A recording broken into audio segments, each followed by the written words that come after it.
Head on the swivel, I'm focused and not out here nervous. Your words never hurt us. Straight out the dirt, know the grind is gon' take me the furthest. My verses in curse. Me and my dog wrote this down 50-50, no curtains. I'm closing the curtains.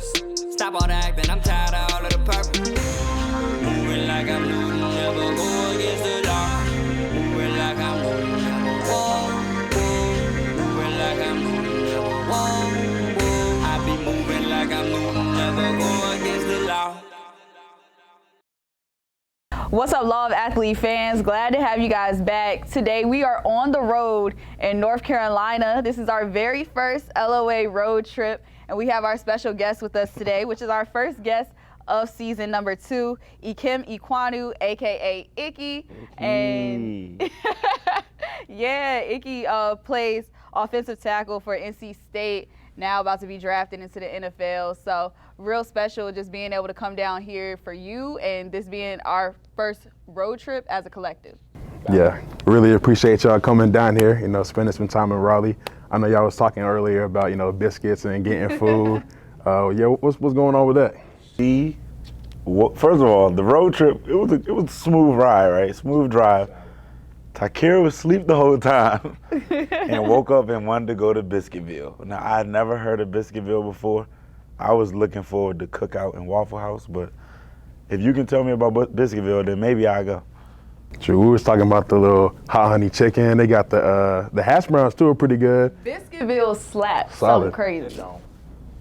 It's not gonna miss. Like, the thing is about Cookout, you can get Cookout back by where we live, closer to where I live, but it's Cookouts in Fredericksburg, it's one in Richmond. We're not driving 2 hours to go get Cookout. You need the real Southern Cookout anyway. Yeah, Cookout is definitely the better further south you go, here. they have the better food, cheaper, yeah. I said that when we drove by, I was like, oh, the Cookout out here, they got the steam got the coming out the steam top of the building. Exactly. Frying all day, yeah. All right, so we should try Biscuitville. Biscuitville, hot honey chicken. I'm gonna try when we leave. Yeah, I'm about to So he say. wants to try Biscuitville because you said it, but when I said Biscuitville, Because you it don't was be like, there. oh, what are you I mean, it makes talking sense. about? It makes sense. It makes sense. I grew up on Biscuitville. When I was younger, I used to come out here to the North Carolina camps when I Okay. was hooping, the Kenny Smith camp, and we would always stop in Biscuitville. And then I have family in South Carolina. All right, so my bad, TC3. And honestly, okay. Cookout is really just good at night. You know what I'm saying? That is true. I've never had a Cookout. I'm not going great. to Cookout during the day. Like after a party, I'm gonna go to Cookout. Okay.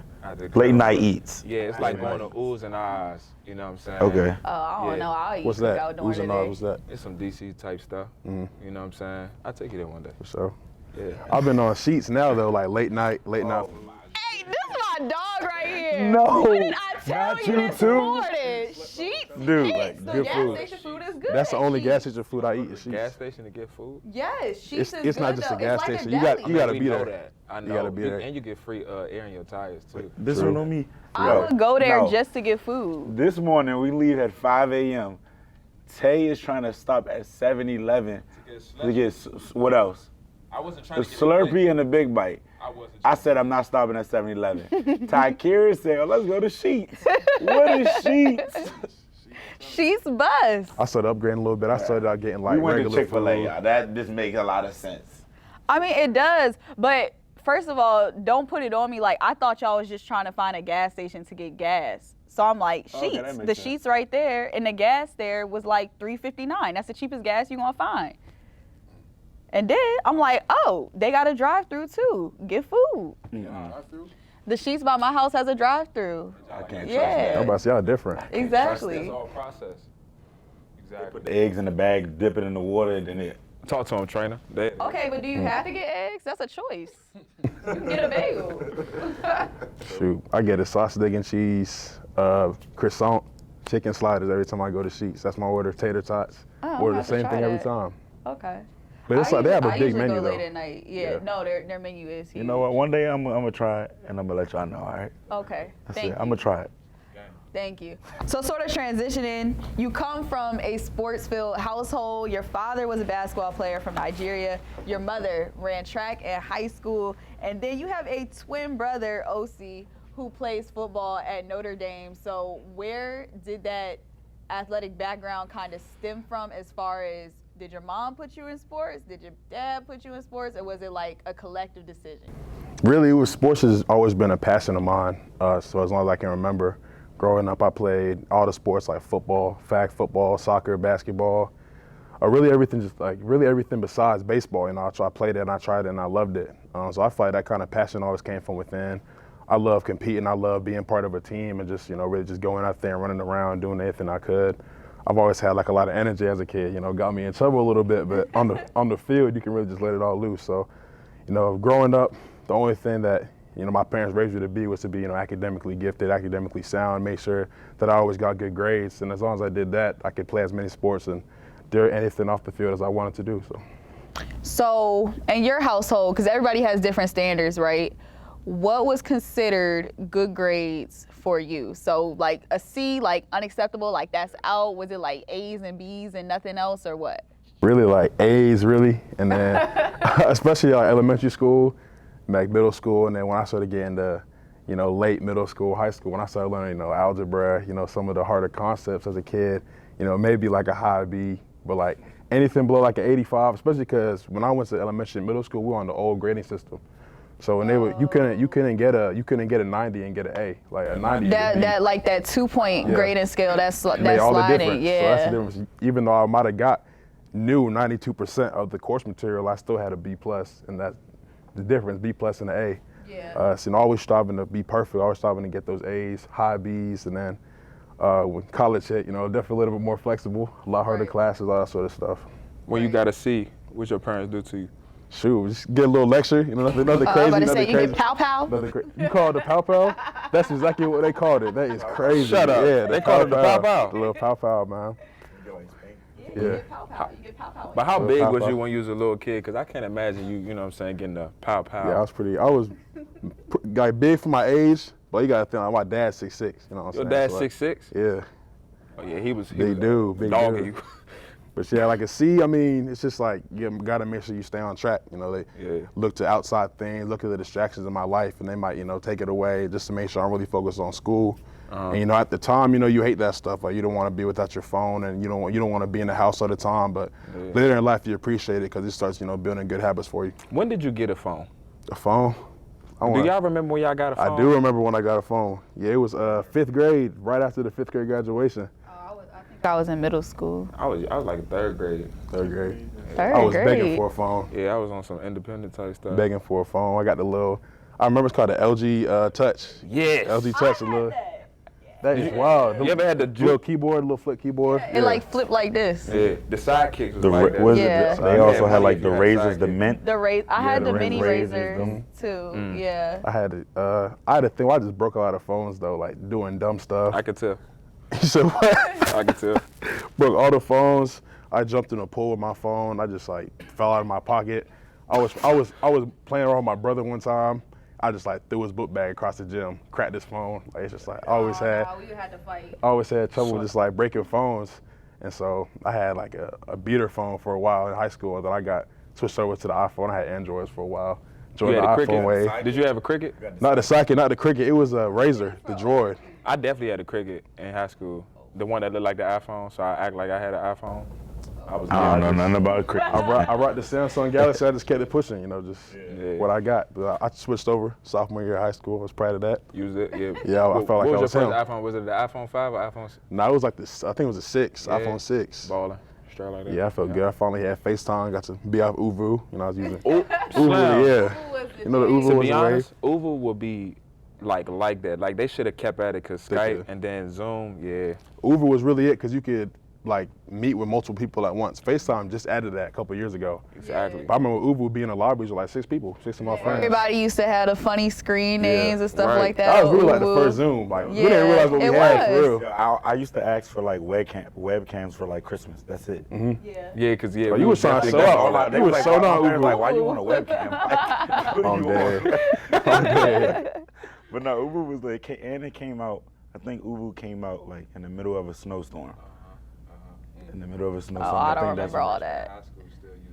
Yeah. I high was. school. Yeah, I was like 6th grade. He was in 6th grade. 6th, 7th grade, using Uvu. You was young. I wasn't talking on Ubu then. I don't think I was. I was in high school talking on Ubu. All right, Ickey, man, you Gotta keep my eye on you. you been doing the Ubu. It's great. Classmates, I didn't have an iPhone. You had to understand. So I'd be like, yeah, like add me on Uvu. We can talk. Okay. Okay. I Yeah. feel you. You had a kick? You know I had a kick. Everyone had a kick. Everyone had a kick. Remember the joint, the KIK, the little Yeah. fake little WhatsApp app before WhatsApp was WhatsApp? Yeah. Kick. Yeah. Yeah, it's That for was back scammers. when like everyone had iPod touches and stuff like that. Facts. Facts. So sort of transitioning, you went to Providence Day School. You were also a high-profile wrestler. I would like to know how and if wrestling translates to the game of football in any way, specifically with the positions that you play when you're on the football field. Yeah, 100%. Even going back, I tell all the recruits, back in high school, back at Providence Day, I tell them all to get into wrestling. Every recruit that talks to me and asks about my process, I tell them about how much wrestling helped me develop, especially offensive, defensive line, being able to level change, being able to move your body in space, hand fighting, especially, defensive line hand fighting. Wow. Just really just everything involving your body. You learn, how to use your body a lot more, leverage changes, all that sort of stuff. So I feel like wrestling 4 years and then going through the ups and downs too, because my freshman and sophomore year, I probably won like 10 matches. I was about to ask, I ain't seen no numbers about you online with that wrestling, so I was like, what you was doing? Wrestling JV, losing like every match. My freshman year, I was 215 wrestling heavyweight, so that can get to Wow, 285. that had to be humbling. Yeah, humble. Exactly, that's the word for it. Tapped out every time. Humbling. Yeah, Are humbling. you I used to get over there getting body slammed and what everything. sport is that? Jiu-jitsu. Jiu-jitsu. Are you familiar with that? A little bit. I used to watch like man, medicine, MMA, stuff like that. So like I live in New York, right? And one of my clients, I'm a trainer. One of my clients, he has his own jiu-jitsu gym, and he was telling me like a lot of linemen were coming there like in the off season, and I was like, seriously? And he was like, yeah, like it kind of, similar to like wrestling. But, Yeah. I guess they use their hands. Hand fighting, like Hand the fighting. league nowadays, like D linemen especially, like getting crazy with the hands, like just watching the trends on film, like back in the day you watch old tape, it's a lot of bull rushes, and it's still like, rips and swims, but it's more power moves. But nowadays, like you get hit with everything, finesse moves, power moves, dudes hitting you with spins and just freaks out there. So How much harder is it? Like how much has the game changed as far as like with the offense and defensive line? I feel like it's just developed a lot. Like body-wise too, body-wise like heavier on both sides of the ball, but there's also a lot more finesse and technique involved too. It's not just like butting heads every time. Like it's a lot of, like you said, hand fighting, agility. It's more skill. Yeah, a lot more skill. People kind of key off on things, and they just like it's just freak athletes on both sides of the ball. I will say by far you, like the full package, being able to move, having power, like you definitely got that. You feel what I'm saying? So, yeah, like Ickey, he do this thing, right? And run blocks. This dude, he would try to drive you 7 yards down the field and then twist your whole body. I'm like, bro, like, let it go. You know what I'm saying? This Can't let is it practice. go. In the game, you do what you Twist do. you, like break you? Bro, yeah, Nah, basically. like you got control of them, and then you want to like put them on the ground, so you might twist them, knock them off balance a little bit, like throw your arm. No, never. I'm just saying. Never. It sound like it. Because it sound like it. No, but he tried 100%. I felt it. But the thing is, I'm gonna say this right now on camera. This man right here has never put me on my ass, ever. All right, check the film. Never put me on my ass. Oh no, we got to pull the film He up. never put So me we on got my the ass. film He never somewhere put me here. in my ass. Now, has he beat me in pass rushes and all that? Great. He's probably one of the best tackles I've ever went against. But he's never put me on my ass. You see the tape that he did? I wasn't on it. So I'm gonna just let you know that I didn't right put now. anybody. I didn't put any practice film on my tape, so that's that's pretty wild.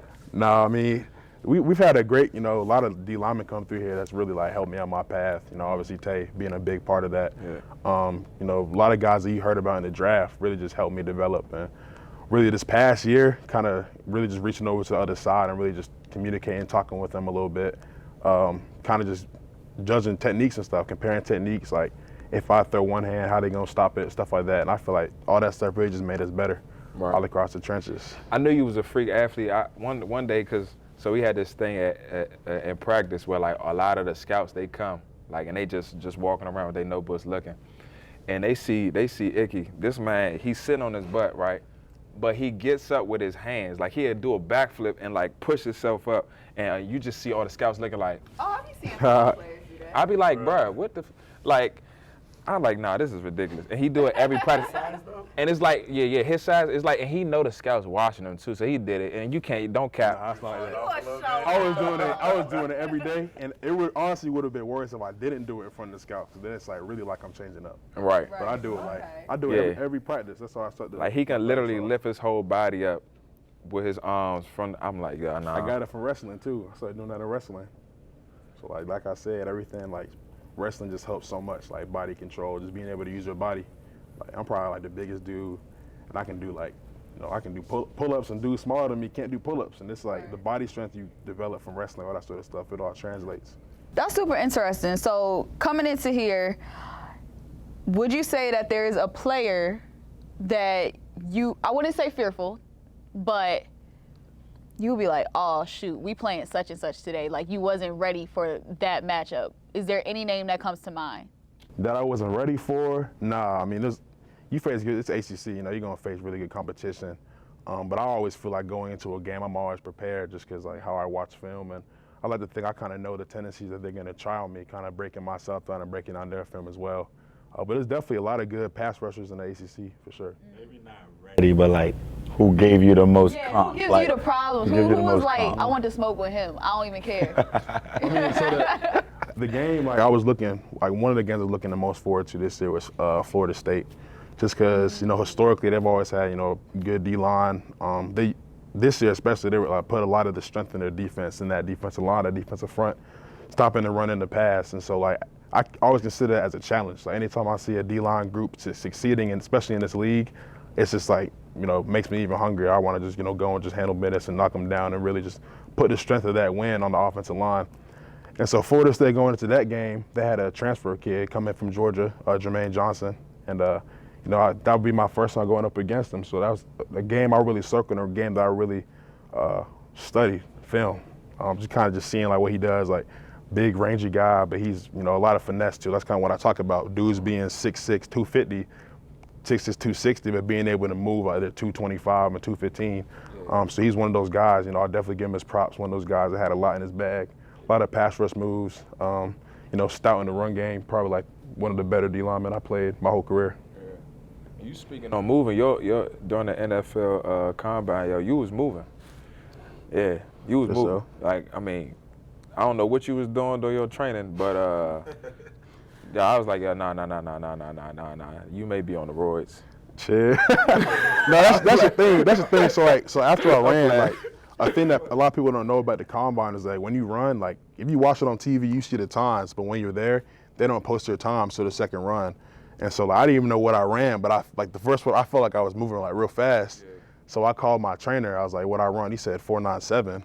I was like, that's sub 5, but I still kind of reached my goal. Right. But I was like, I swear I run like a little bit faster than 4.97. Right. And then later on, I was doing some more drills, and later on, dude from the NFL Network came up to me. He was like, yeah, like they changed their time. You run a 4.93. I was like, that sounds a little bit more, up to speed, like accurate, right. Yeah.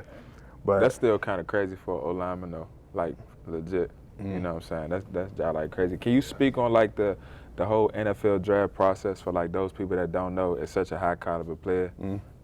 Yeah, it was cool. I had a lot of fun, more fun than I thought I would, just like going through all the meetings and talking football. But I mean, it's pretty stressful time, overall. You show up that Monday. You got, welcome meetings, all that sort of stuff, and then you got like a full day. Like you go, they do like blood work on you, EKG, all that sort of stuff, and then you go right into meetings. Like you might have dinner for like an hour, and then you go right into meetings. So I didn't really have like an idea what that would be like, but it was like a frenzy at first. Like yeah. two different types of meetings, informal and formal. The informal meetings, all the prospects go into like a room just like this, really, and in the middle of the room. Yeah. And the scouts and the staff for the NFL teams each have a table, and they kind of just circle around you. Circle around you? Yeah, like they literally like circle around you, like waiting. There's a big. Sound like an interrogation. I'm saying, right? There's like a big TV with the countdown just starts. It's like 10-minute countdown, so they all start packing in. Second that horn go off, it's like, yo, come with me. Like dudes just start grabbing you. Like what? Each team is probably like a head scout or like a position assistant, something like that at the table, and then they all have like 2-3 runners. So they all have a list of people, list of names. You got to wear like I had O-line 12. Some guys, you got to position a number, and they have a whole list of people, and it's like, yeah, go get him, and then you just getting pulled, And then once you get pulled, you have like 10 minutes meeting, rapid fire. Like you might have to do, I had to do that, ask me like 40 questions, like 10 minutes. Rapid fire, I had a pen, iPad pen, just writing everything down as fast as he could. And then I only had two informal interviews though, because my schedule was pretty full for the formal interviews. For the formal interviews, you go up there, it's like a suite, like a small little suite. And every team does it differently. You know, usually it's like a seat right in front of the TV, seat like right how me and you is, just like position coach or a GM or something like that next to you. And then it's like 8, 9 guys around you in the room, just random members of the staff. It can be scouts, GMs, you really don't know. And they just kind of ask you a bunch of personal questions to, you know, ask you to really describe your life, and they, you know, you start talking football with them. Dang. So that was the fun part for me, talking football. Okay. You know, the not fun part. All the medical stuff, man. The medical stuff, you know, I started my day at like 9:30. We had to do a chest x-ray. That took like 2 hours. It's like, damn, a lot of waiting though. That's really what it was, like waiting. It's like 2 hours. You know, I got like a little sandwich in me. Went to the hospital to get like my x-rays, my MRIs. Man, I walked into the room. It's like 25 people in there. I'm like, how long y'all been waiting? They said 2.5 hours. I said, oh, I'm about to be here all day. Slim, what? All day. I was in the room for like 5 hours till my name got your called. whole body to make sure you right. Everything. Like. So they like, I can't pick up no liabilities. Everything got to be checked. Your whole career, like you rolled an ankle, you sprained a thumb. See, the thing about me is some things you don't remember, right? Like those little nagging things that you just play through, like you don't remember those all the time. Got treatment for it. They're gonna have it on a list. Wow. And the NFL is probably gonna request some sort of imaging for it, whether that be a CT scan, X-ray, MRI, something. Wow. So, that's what I used to try to tell you, to stay out the training room in college, because my joint was jaw like thick. I ain't gonna lie to you. My joint looked like a Bible, no cap. I wish I would have known that, because I'm like, dang, a lot of stuff I probably didn't need to go to the training room for. Like I could have put some ice on that joint, but I went to get the ice from the training room. So you know what they did? Rolled it up. Down. Yeah. Dang. That protects them though, so you gotta expect that. But yeah, honestly, it's not too bad. It's just with me, like I don't like tight spaces. So that the MRI machine, that was. Yeah, that you was jaw rough. like big as hell. I can't even see how you fit in the joint. I really didn't. You had didn't? to have my arm up by my head. Like I couldn't fit. Like I couldn't. I was getting my soda and they put me in. I was like bumping the side. I'm like, yo, like take me out. They said, yeah, you gotta put your head over you gotta put your shoulder over your head. I was like, all right. So I was like this, sitting there like this the whole time. And I like. That's uncomfortable. That's what I'm saying. I don't like tight spaces, so I was like breathing real heavy. And they said I was like messing the scan up. So like I was supposed to be in there like 25 minutes. I was in there for like an hour. Wow. Just because they had to stop and then start again. Like, yep, we got to go back. And like I was in there, right? So I was in there. They asked me what music I want to play. I was like, play some my R&B or whatever. They had like a little YouTube R&B playlist. So I'm listening to the music, and I'm sitting there. I'm like, dang. So like 20 minutes, 25 minutes, probably like 7 songs, 8 songs max. I started getting 8 songs deep. I'm like, damn, like, I'm still in the machine. Like they said 25 minutes. Yeah. They're like, trying to distract you. That's what I'm saying. Yeah. They were like, okay, like 14 songs deep now. I'm like, hold on, like I've been in here way longer than I should have been. Right. The whole playlist started over. So that's why I knew. I'm like, nah, something's wrong. Hell no. Like something's got to be up. Whole playlist started over. They were like, you got 10 more minutes. I said, there's no way I got 10 minutes. That's really when I started like breathing heavy, like freaking out. And that's like the worst thing, like the medical stuff, just like all the waiting. Like I was waiting like 4 hours for my MRIs. I had 2. Waiting like 3 hours for this, 3 hours for that. So just like the waiting part of it. Right. Is there any way that you can, during the combine, I guess, finesse the combine? What you mean by finesse? I mean, like, you may have some guys that may not do certain things, you feel what I'm saying? You may have some guys that, like, they may want to cheat the rep, but you can't do that, huh? Nah, really, like. You ever seen somebody do that? Cheat the rep? Nah, I'm not gonna speak on that. I'm not gonna speak on the tactics. Everyone has, the tactics, but nah, really not. Like, don't speak on your tactics or anybody else. Just speak on the tactics that you heard, though. Nah, honestly, like, it's really hard. Like, they pull you and do everything they can to make sure that all the measurements are right, like everything like that. And from what you see on TV, like when you're watching it, it looks like how you're describing it, as far as like it's plenty of people around you monitoring. You got one person who's holding like a timer, another person who might have like some type of measuring stick, whatever. So it seems like they are on top of things as far as that goes. They flag you for everything too. Like we're doing vertical jump. One of the things is you can't like reset your feet when you jump. So a lot of guys, like when they load up and they load up their feet, they might move their ankles out or move their feet out, and like they ding you for that. So you might have a really good jump, and you might be sitting there like, no, go again, no, go again. Like it's dudes that jump like 6 times in a row. And then that's reducing your Cap. power. Exactly. Yeah. Like, Dang. so like they gonna make sure like they get all the info they need and that is right. Dang. I'd have been hurt. You jump a 40. Nope. Move. Nope. I got sent back during the 42. Oh, it's Dang. hot. So I feel like my start was even better than the first one. Dang. Send me back, yeah. I feel like if they make you go back after the first one, you be like, all right, cool. At least I got my kinks out. Like I Yeah. got it all out. Now I can like boom. But if they make you go like 3 times, nah, that's dead. Yeah, that was. Yeah. One dude had to go like 2 or 3 times. That's just a lot of starts. Like Yeah. the start's the most important part, and now you start overthinking it, all that sort of stuff. So Dang. So, sort of going back to your sophomore season in high school, you started at left guard for the Wolfpack. Then they changed you back to left tackle. What went into that decision? Like, was there a change in coaching? Did they see like, oh, he's really just better at left guard? Or, excuse me, did I get those correct? No, you're better at left tackle? Or, like, what was the coaching staff's motive behind that, I should say? yeah, really the motive was, so I got bumped inside like halfway through fall camp a little bit, and that was really to make sure we got the best 5 offensive linemen on the field at once. And so part of that, we had an old guy, Tyrone Riley, an older guy who had a lot of experience, and he felt really natural at left tackle, and he was one of the best 5 offensive linemen that we had out there. So Coach really wanted to bump me inside to get the best 5, and he also wanted, he said, a mauler in the run game. So on offensive guard, you're the first point of attack. You really set up runs, backside and front side, and he wanted a guy like me, with a lot of strength, a lot of power, the ability to move people off the ball for that run game.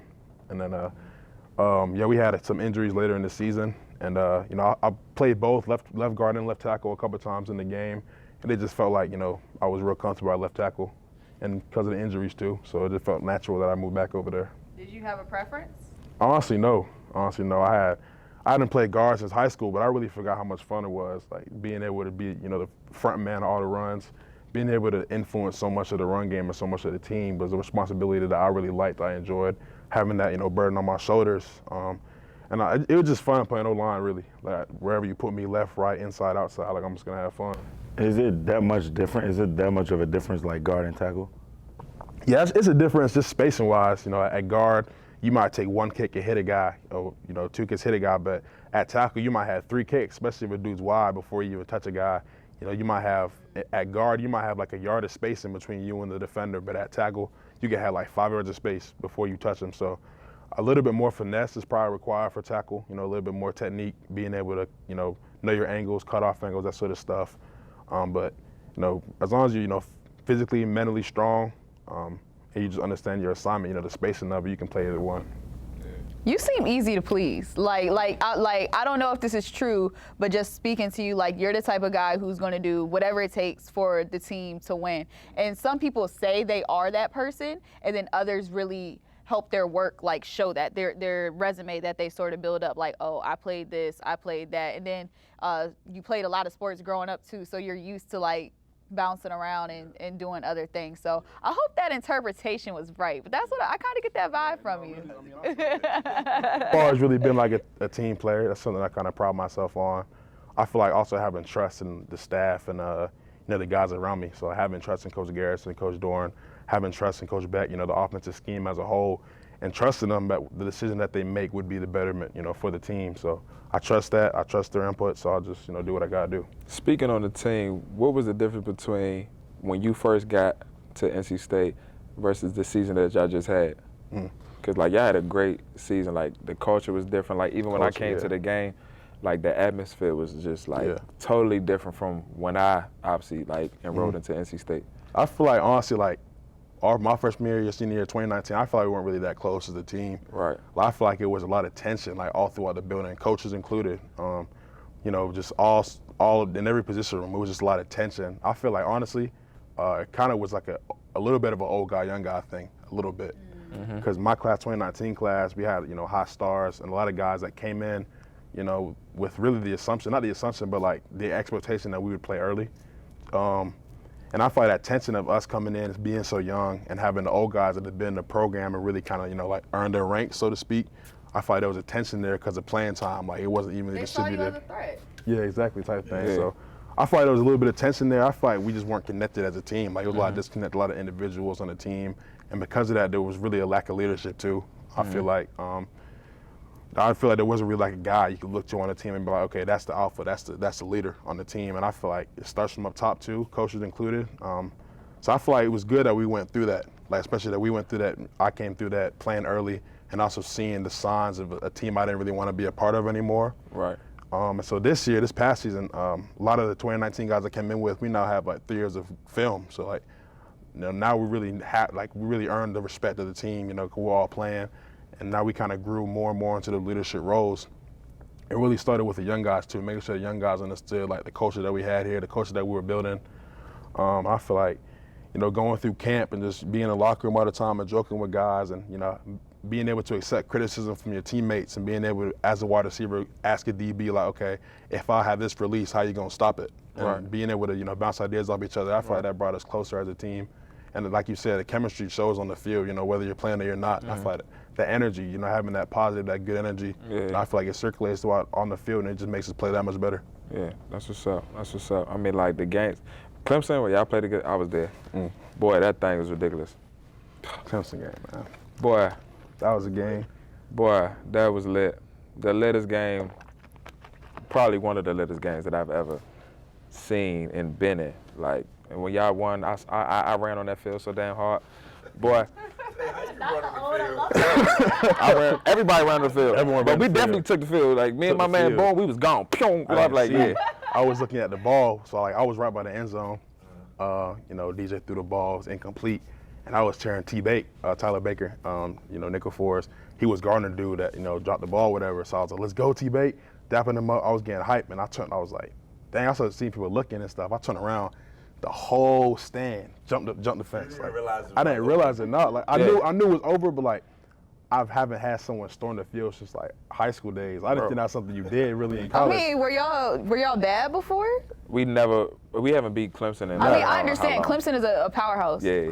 Clemson was the difference. We didn't beat them in 9-10 years. Yeah. So when we did, that was like history changing. Yeah. Like history changing win.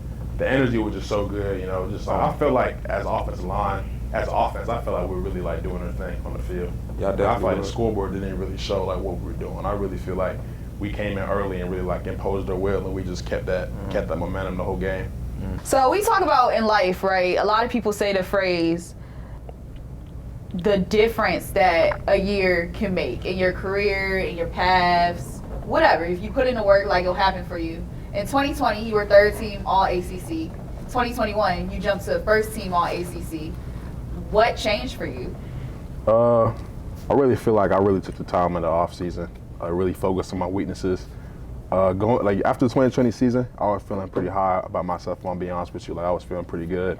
I was a young guy playing, starting at NC State. I was feeling pretty hot about myself. I feel like I had a pretty decent season. So like I came into my end of season meetings like right when we got back from winter break. And I was meeting with Coach Beck, OC. I was like, we're kind of expecting him to be like, yeah, Ickey, you played good.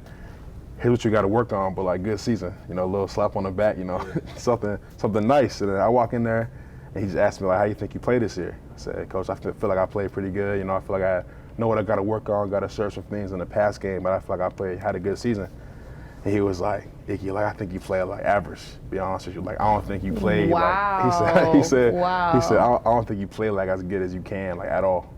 And that kind of took me back. I was like, damn, like that's all. So I was gonna ask you the question. You felt as though like 3rd team was fitting for you, like you, no, not you were that. deserving I felt of 3rd team, I felt disrespected about 3rd team for sure. I was like, cause that's just the type of guy I am. Like I'm always gonna think I'm the best. But I was just like, I wasn't really too focused on the award. I was more just looking at my play, thinking like, okay, I feel like I did pretty good. And looking at the guys who were picked above you more and then so. He came in, humbled me quick. He said, I think you didn't live up to your potential at all.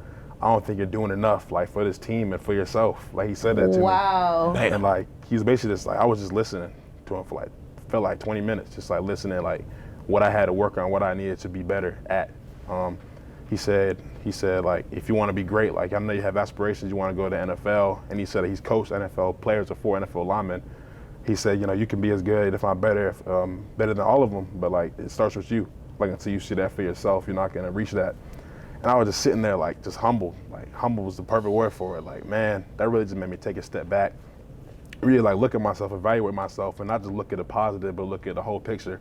And like after that moment, I really like wasn't proud of what I put on tape. Like there was like a lot more things technically that I had to fix. I feel like it was showing on film. I was letting my teammates down, and I couldn't be proud of that.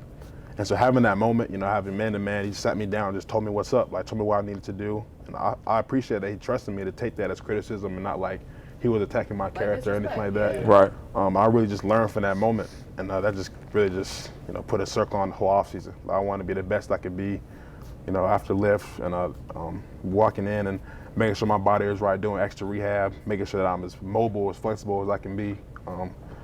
Making sure I get my pass pro stuff fit. That was my biggest weakness for my pass protection. I think I let up like 7 sacks, which is horrible. So, coming out here every Saturday and getting extra position work in, extra pass work in, making sure I'm drilling the stuff, taking that stuff off film. And I feel like that's kind of a culture we all really bought into as a whole offensive line, as a whole team. Freshman year, you can show up after practice and the parking lot's kind of empty. But I feel like during the season, this year, the parking lot's full. We're all coming in, watching extra film, doing extra things. I feel like that's kind of a culture that really was set from the top. And I feel like it kind of just starts from within. We all kind of looked within ourselves and saw what we could improve on, because 2020 season, we had 8 wins. And like, that's cool, coming off 4 wins, that's cool, but that's not where we want to be at. We don't want to just be an 8-win, 9-win team. We want to be a championship team. And so we all kind of took a step back, looked ourselves in the mirror, figured out what we needed to work on, and then every position group was in here every Saturday. It was damn near full in there every Saturday, getting extra work in. Training room was full, getting extra, mobility stuff in, extra prehab stuff in. Just, I feel like that mindset kind of trickled down to the whole team. How do you change that though? How do you go about trying to change the culture in the program? It can be whether high school, college. How do you who comes together and starts that change? Well, it has to be the players. I feel like that's kind of the problem. I feel like also like freshman year, where we were looking too much outside of ourselves for leadership, and we just wanted that guy. We wanted someone to be able to rally us up and look up to. But it starts with yourself. So really just everyone just pointing their finger back at yourself, looking in the mirror, and really just really starts room by room. Having a couple guys in a room that are leading by example and doing the things that that you need to do, and then being the example for everyone else in your position room, and then they impact their class, and then the class, before you know it, you got a whole team of guys that are self-criticizing, and being able to learn from their mistakes and being able to improve themselves to improve the team. Right. That makes so much sense. Yeah. So what was Coach's message to you in 2021? Did you get a positive exit? Or? Yeah, it was definitely more positive. Got a boy. Definitely more positive, yeah. But I say, I don't have anything else to say. I have nothing. Yeah. Get the hell out of here. It was, Get a pat on the back, exactly. or you felt better about that improvement? Yeah, I definitely felt better with myself. Obviously, still got things to work on, and being self-critical, and not looking within myself a little bit more. What I need to work on is something that I've been improving in since that chat, being able to identify what I need to improve for myself. But I really thank Coach Beck for just sitting me down and just telling me straight up. Shout out, Coach. Shout out, Coach Beck. Coach, you changed this young man's life. So I want to take a step backwards a little bit. We touched on your fraternal brother OC a little bit, and growing up, he was actually better than you on paper, is what I read on the internet, is what I heard. He had more stars than you. What was that household competition like, or was there a household competition within you and your twin brother? How does that work? Yeah, there's always that brotherly competition. If you got a brother, you just know that's always how it is. And so, it's it was a weird, I don't know the word for it, dichotomy or whatever, word for it, I was so, yeah, you see, what? You feel me? But I was I was so proud of my brother, and because I seen the work and I seen the development, I was so proud of him. But part of me was man, I need to get there. I need to be better than him. So I feel like that competition, it was healthy. Obviously, we pushed ourselves to be the best version that we could be. I always had a chip on my shoulder, okay, you got high school, I'm trying to be the best college player I can be and just move on and always, look to the future and see what I can do. But I feel like that competition in the household was something that helped us both. So is y'all the type of twins like I'm about to beat you to the bathroom? Who can get the ketchup out the refrigerator Who can the eat the fastest? fastest? It's like Yeah, I'm about to say, yeah, I won that one, but but yeah, just competing in everything. We got a basketball hoop in our driveway, I so know just the ones every used to day.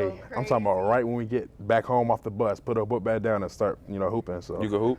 of course, You can be Ced. so I can No. be everyone. Everybody be a lot of people. Cap. I can do everything. No, but we can't be in the paint though. Come on, bro. You can't be in the paint.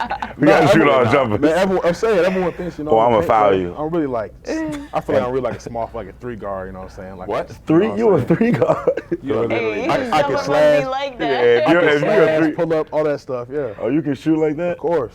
I might have to bring out my Pat Bev game I if would I'm like to playing see against that. you, bro. I'm fouling, bro. I have to. Yeah, I feel you. That's funny.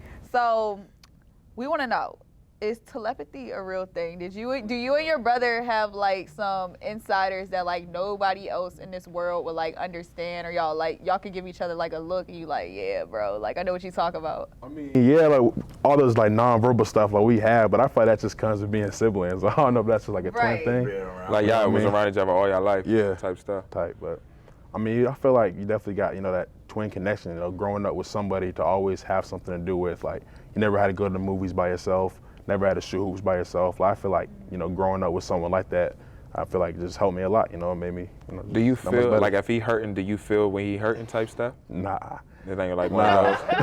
Yeah, that's what I'm Some saying. people like that. I mean, we your haven't really brother tested sad, it. We haven't really tested it. But But you don't. But I mean, yeah, I'm about to say it's No, yeah, absolutely not. yeah, right. But I was just like, if you know like, can you, even if you're not around your brother, can you feel when something is wrong, even if you don't talk to him? Like, something wrong, like I need to call him type stuff. I mean, You never felt that before? You never nah, had that experience? I don't think so. I mean, usually like when I get that feeling to call him, which has been a little while, like Yeah. hope he's not hurting. You know what I mean? But, Ah. Dang. So what was that separation period like? You and your bro, he goes to Notre Dame, you come here to NC State. You guys are, I would imagine this was the first time like y'all have separated in your lives when you parted ways for college. this long, definitely. Yeah. Here and there, like different camps, different interests Yeah. and stuff like that. But like this long, like where I really only see him in person like 2 or 3 times a year. Like it was definitely a big adjustment for me. We're just like I say like the only positive of COVID-19 was like being able to be with my brother again. Like we was like kids for longer than like a week, and I was with him for like 4 straight months, like me and him. That was real nice, and that was like the one positive thing, being able to be home with all your family in the same house again. That was nice. That's dope. So I'm pretty sure he's truly proud of you, and like you really Right. inspire him with everything that you got going on. Like are you ready for everything that you about to, endure, and are you ready for all of that? Honestly, I feel ready. Yeah, that's one of the reasons why I left early. Like I wouldn't have left early if I didn't feel confident in myself and how I would handle, everything going on in the NFL, both on and off the field. So I feel like these last couple of years at State have really prepared me to really handle anything that comes my way. That's what's up. What for this NFL draft, right? What would you say you gonna get picked? Shoot. Really right now it's looking like I'm not getting past number 6. That's what it's looking like right now. I'm thinking number one. That's what I I'm read. looking at That's what I number read in one. the papers. I'm looking at Okay. number I'm one. looking at number one. I'm calling number one. You'll be Yeah. what, the first O lineman in what, Yeah, 10 like years? like 9-10 years, first one. I feel like just like legacy history-wise, like that would just be real cool. Like, Wow. especially being the third ever number 1 overall pick in state history. Being the first lineman in almost a decade to be number 1, like that's really cool. Like that'd be like, great, legacy-wise, history-wise. But at this point, I'm just ready to just get on a team. Like just get on a team, just start learning the playbook, and just really just start getting back. If you had to thinking think about a football. team that you may go with, who would it be? that I may go Between to. two, you got 2 options. You'd be like, is this team or that team? Which one? Man, I might be risky comparing teams. I don't know.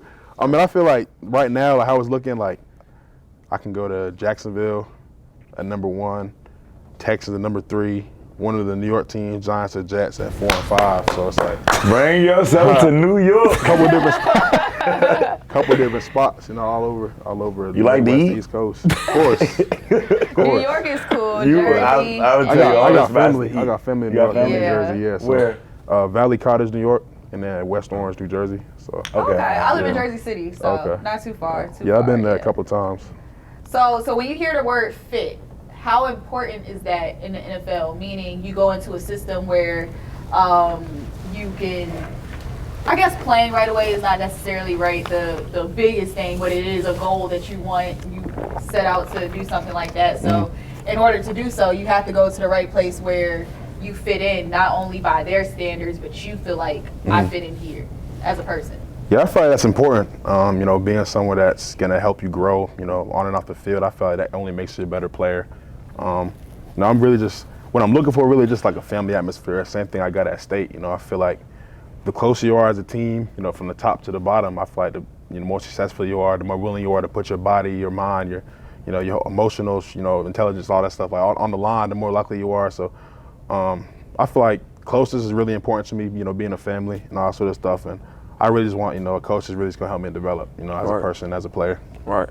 And I'm pretty sure, you come from a family where, academics was a lot, so when you get to the league, a lot of guys, they do whatever with their money. They teach you, like, you should save all your money for your second contract. Like, what are you going to do to make sure that even when you're done playing, you're going to be fine? You're going to be fine. Like, your people's probably never had to work another day in their life or whatever the case is. Like, is it something that you're interested in? Are you interested in, like, real estate, investing in different businesses? Do you want to have your own business? Yeah, so, being a business major, I've always kind of seen myself as being an entrepreneur, being able to use that degree a little bit. One of the first things I did to kind of like really just make sure that my financial future is, never in jeopardy, I made sure to get a financial advisor that was vetted, was me and my family as well, that really just vetted them. I feel like, once mama gets eyes on them, it's hard to kind of, it's hard to lie. It's hard to lie. So, having that, them be part of my team financially, making sure that my financial future is set was big for me.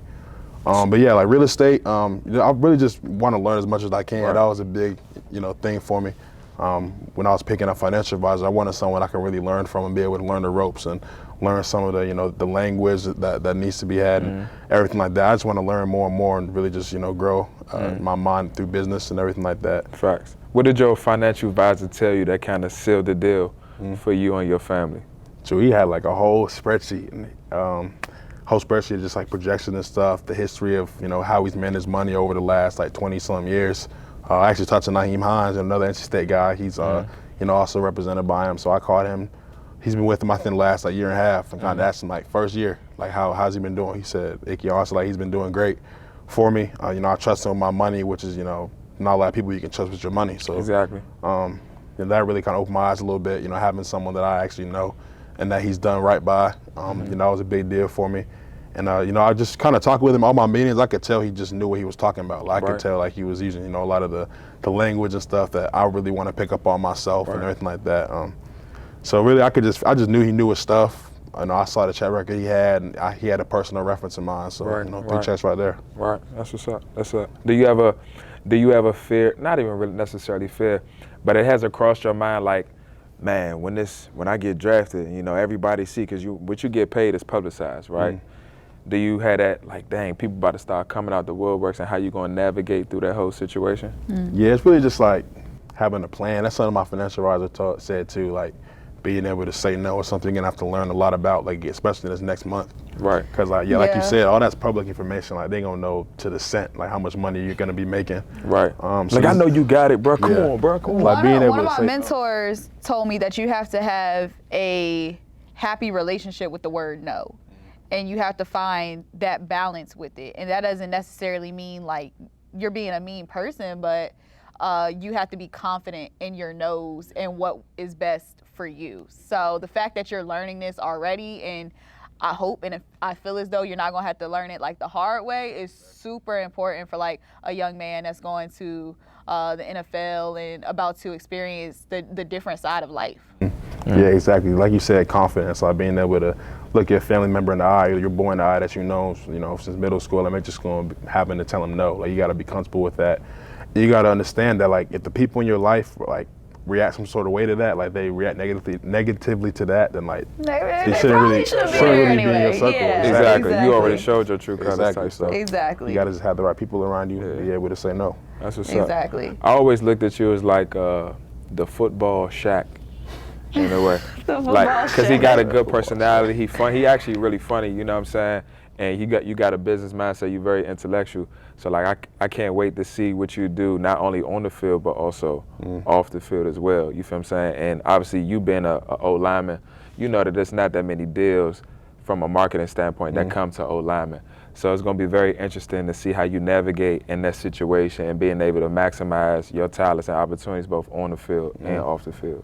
Yeah, for sure. Like you said, like I don't know why O-line is just like an untapped market. Right. I feel like just like we represent like every big guy, like you know, Right. like every like short big guy, tall big guy, like every sort of big guy like Right. can relate. I feel like to every problem that an offensive lineman has. So I feel like that's really like a really big untapped market. So I'm Right. really just trying to I think you the can fact that it's untapped. You can To break. me, y'all the most important people on the team. And man. Exactly. Yeah. And they It's probably called get the paid engine. one of some of the most Yeah, too. because it's Yeah. like, bro, if you have a good whole line, you don't have to spend that much money on the quarterback.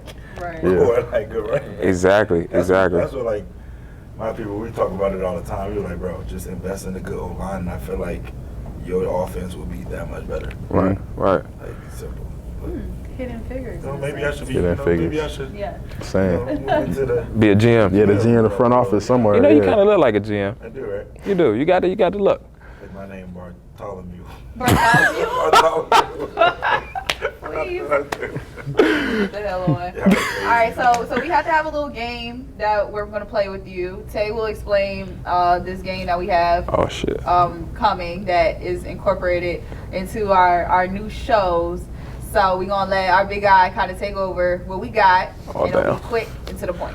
Well, we kind of already asked, honestly. One of them was, you know, what would you, your pick, you know, obviously, what do you project yourself to get? You know, you already kind of answered that. And also the two teams. But we could definitely play a little game of, you know, this or that. I gotcha. And it looks like Ced is about to. Say it is the Ready? one. Yeah. Just said that. All I got right. you. This is that. Simple. Fact or fiction? What? Said Fact or fact or fiction? fiction. Oh. I'm gonna go with fact. All right. Pasta or pizza? I'm gonna go with pizza. Can we be specific? Can we say toppings and like, Oh snap! that makes a difference. I'll try to add a little Dogs or bit. babies? Ooh. Yeah, we gonna see. We I gonna mean, see. right now, I'm gonna say a dog right now. You know what I No, I'm mean? not saying which one you want, but whether you like dogs or babies. Oh, dang, that's a.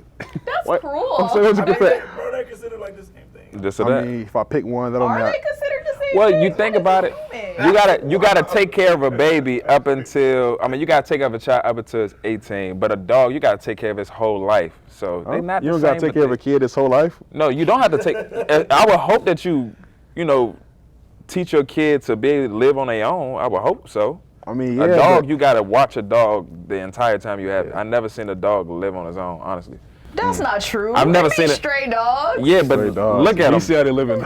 You see how they living. No, Yeah, I'll say this. You have to monitor dogs more, and they have to at some point branch out. But as a dog gets older, they learn the same tendencies as we do. That They is learn to true. chill out a little bit more. That's why you train them. The same way that you would train a child. The difference is dogs don't speak. Yeah. I kind of hate So that. as Yeah, far as that's that good. goes, like If your when dog dogs can get speak- older, they're supposed to calm down a little bit. Like you Yeah. don't have to say sit 1,000 times. I've been hearing this my whole life in dog years. My I know to dog, sit down I be sometimes. having to tell my dog to sit all the time. She just like wild, but I'm also a deadbeat sometimes. Oh, okay. I was So about when to she say. see me, she get the buck wild like I never seen you, and like I don't know how long. I'm like, dang, I'm sorry. Daddy been trying to get right. I might get a dog too. I never had a dog. I've had 2 guinea pigs. My older brothers. Hold the Guinea pigs.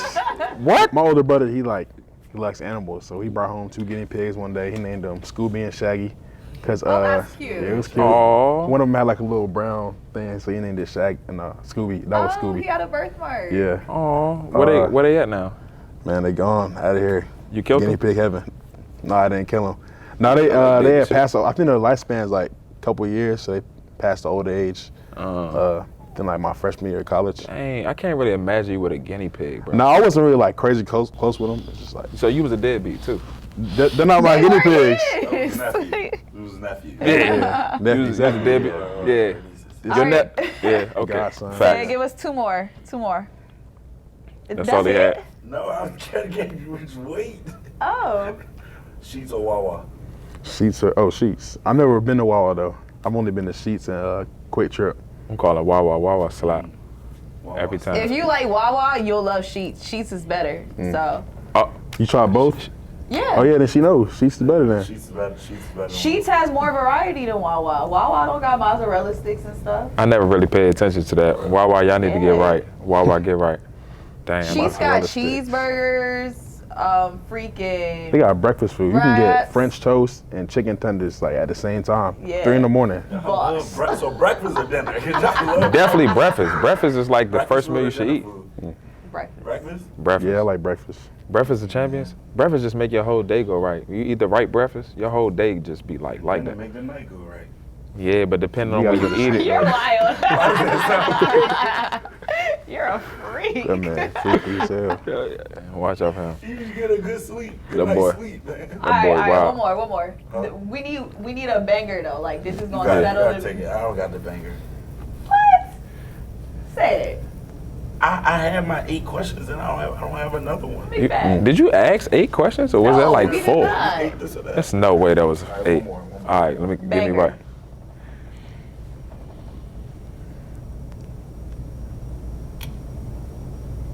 Will Smith. Oh, this man. I didn't even Hey, this man. I didn't even finish. Hey, this man. You what kind of music you listen to? Shit, I like, really I can listen to anything, but right now like R&B. It's kind of been my thing. Ask Okay, him do you Will like- Smith or Chris Rock. No, I wasn't Oh, about I to- thought that's what you I were don't about to even- say. No, he was Well, would you rather be? Who would you rather be? Are you into movies? A little bit. A little bit? See, it's gonna be tough. All right, Will Smith or Denzel Washington?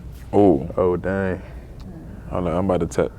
It's gonna tell Honestly, a lot I've about yourself. probably seen more things with Denzel in it. Like, I saw Fences. That was a really good movie. The Equalizer, I saw both. That was a good But you movie. know Will Smith. John I do Q. know Will Smith, though. You said what? John Q. Nah. John Q is You old. didn't see John I'm Q? not gonna bury my son. My son is gonna bury me. You sounded Well, just right, like so this, you do the finger and everything. Huh? I stand Dang. by it. Huh? This man. Jake. Jake? Well, I saw- You know I'm surgical with this big Jake. So you going with Denzel? I'll probably go with Denzel. Because I just watched more. Gunna or Lil Baby? I did like Gunna. I started listening to I don't really listen to too much of either one of them now, but like back when that whole debate was really a thing, I picked Gunna. I just like his flow better. But that's just me. Huh? What you look? You like Lil Baby? I don't listen to rap. Mm. Listen to R&B. Are you gonna let him sit here and lie on the way down I listen here? to R&B. You see what I got on today? I gotta be smooth. On the way down here was nothing but pop, pow, boom in the speaker. I'm like, Young boy. what is going Young boy. on? Like, It yeah. depends on the mood. I mean, yeah. Yeah, the it all mood, depends, really. You know, it depends on your mood. What you like listen to before the games, though? Really, like, I don't even have a playlist anymore I listen to. I listen to whatever's on, so it's usually Young Boy is on, like, a Oh, lot. you be trying to get that pain. Well, that's what they're, like, I'm crying Right. through the night. nah, it's like his trap stuff. It's not even like his, it's like, you be ready to slide. yeah, Then. like, Okay. Yeah. I mean, that's they play that's what everything you're in there, though, but I can really listen to any music, just depends on what. You listen to Adele before a game? Adele? Not before a game, no. I used to listen to R&B before games. I like being calm. I Yeah. used to listen to slow. I listen to slow music. I mean, I don't think you can be that Yeah. calm being in the football field. Yeah, they trying to kill you. Too calm, you might get Knock your head off. pushed and twist. Yeah. Right, yeah, that's illegal, honestly. I ain't. It's all about how But you you do it. never put got- me on my ass, You though. gotta stay in front of him. But when you do never it. put me on my ass. Let's just make that clear. I'm about to Show send out the us. clip. I'm about to send out He the never. clip. What? You could just get over the shows right now. Never. Definitely couldn't do it. You got that, but never. Yeah, it's probably because my freshman year, like, he's an older guy. I wasn't trying to embarrass him or nothing like that, you know. Like, to the Oh team, wow, so that's it's crazy. like taking it Wow. Hey, yo, Wow. I can't believe you just said that. No, now you guys have to. You have to do it now. We gotta go to I the. don't know what the drill is called, but you easy. Yeah, gotta do boy. something. There you go, right there. No, but like, There you go, right there. y'all definitely got me right though. That D line. You welcome, bro. You welcome. You feel me? I take 0%. I don't need it, but jersey though. We definitely need Sure. the Yeah, I low athlete jersey. I mean, yeah, we get you a football. Yeah, for Yeah, sure. I'll take a ball. I'll take a football. They got a lot of sure. jersey swaps coming up in the league. I Excited for love it. that. We're gonna be looking out for you, watching you, of course. It's been a lot of fun talking to you, man. We learned a lot. Again, a 2021 unanimous All-American. Mm-hmm. You've done so many things in your career, and now about to take that next stepping stone. And we so happy that we get to talk to you and just see you through this new journey that you're about to embark on. Thank you. I appreciate, being able to speak my mind a little bit here. Talk about Biscuitville and all the. I actually do got everything. one question though. Where did Ickey come from? Ickey. So I started playing Pop Warner football. I was, 3rd grade, and I always wanted to play running back. That was always like my dream position. I don't know what it was. I just like running with the ball. I'm a big ass kid, so that's like my dream was just running with the rock. And so, but I was always big. Like I was like even big for my age. I was playing middle school, so that sort of stuff. But like one day we was in Oklahoma drills, and like it was running back, linebacker drills, and I got a running back, and my coach was like, "You look like Ickey Woods. Like, you remind me of Ickey Woods, like the old Cincinnati Bengals running back from like back in the day." And so ever since then, the 3rd grade it stuck. Like just Ickey, call me Ickey. I learned to shuffle like a day later. I had to learn to dance. I was gonna use it, when I score. That's this up and coming though. I haven't scored yet. Dang. Tell them to dish it off to you, and you know what I'm saying, you score on the goal line. I'm saying I need something. But Yeah, in the NFL, you can run downfield as a lineman though. You can like actually run a route. So like I'm definitely scoring 100%. You got your celebration. I'm doing Ickey dance? Shuffle. I'm already gonna put it out there. I'm Ickey Shuffle. Let me see you do the Ickey Shuffle right now. You gotta switch it up. Yeah, show me you doing the Ickey Shuffle right now. Let me see. I said I'll save it. I'm not putting it on camera But until I score. this our first take though. This our first take. This our first take. We get exclusive. We get exclusivity. I'm about to right? score like first game. Going, you can see it on TV. Yo, that ass. Send you a copy. All right, Like, say no more. NFT at the moment, something like that. So. All right, bet. Got you. NFT at the moment. Say no more. We got it. Yeah. All right, bet. I like the way you think. Well, once again, we appreciate you, Ickey, from Ty, Tay, Ced. That's another episode. It's a wrap. Boom.